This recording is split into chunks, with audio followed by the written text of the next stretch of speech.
Plastic वस्तू, खराब झालेले इलेक्ट्रॉनिक वस्तू, उरलेले अन्न, भाजीपाला, घरातील वस्तू, काचेच्या फुटलेल्या वस्तू व इतर वस्तू. यानंतर आरोग्याविषयक आजार गुंजन सांगू.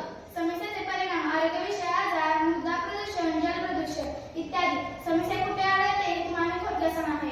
घरात, परिसरात, सार्वजनिक जागा, शाळा, मंदिरे, दवाखाना, कारखाना, गाव येथे. यानंतर तुम्हाला स्वरूप सांगते. आपल्या आजूबाजूला पशु पक्षी, शाळेतील विद्यार्थी, आसपासचे लोक व इतर गावचे लोक व इतर व्यक्ती यांना आजार होण्याचे हे होते. यानंतर प्रेरणा सांगतो.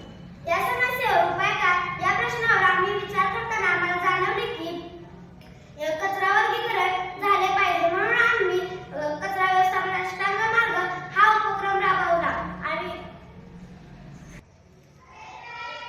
यामध्ये कचऱ्याचे वर्गीकरण घर, शाळा, गाव व इत्यादी ठिकाणांमध्ये केले, जसे की ओला कचरा, सुका कचरा, प्लास्टिक कचरा, इलेक्ट्रॉनिक कचरा व पुनर्वापर कचरा. या गटांमध्ये आपण वर्गीकरण करून